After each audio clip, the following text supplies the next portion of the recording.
Động vật. Động vật.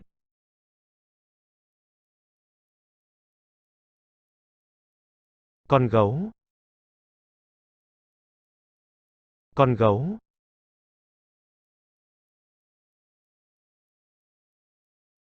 Con chim. Con chim.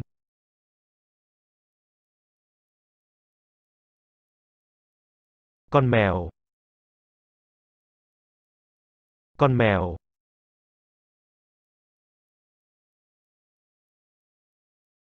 Con gà. Con gà.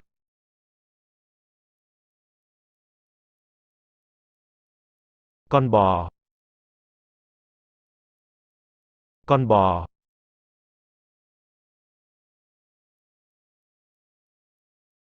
Con chó. Con chó.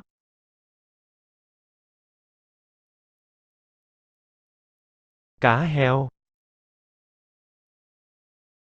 Cá heo.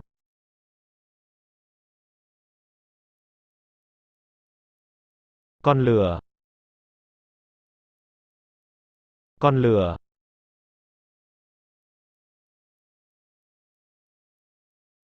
Lươn.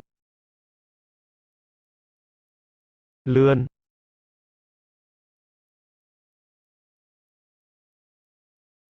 Con voi. Con voi.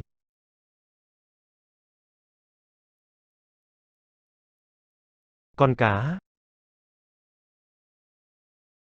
Con cá.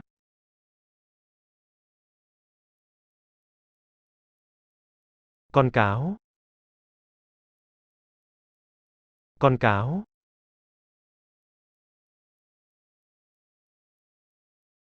Con hươu cao cổ.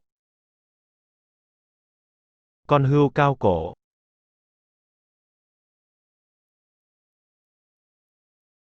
Con dê. Con dê.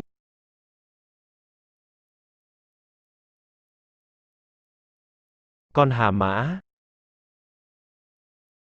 Con hà mã.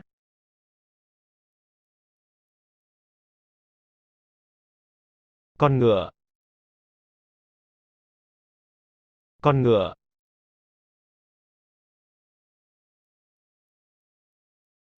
Côn trùng. Côn trùng.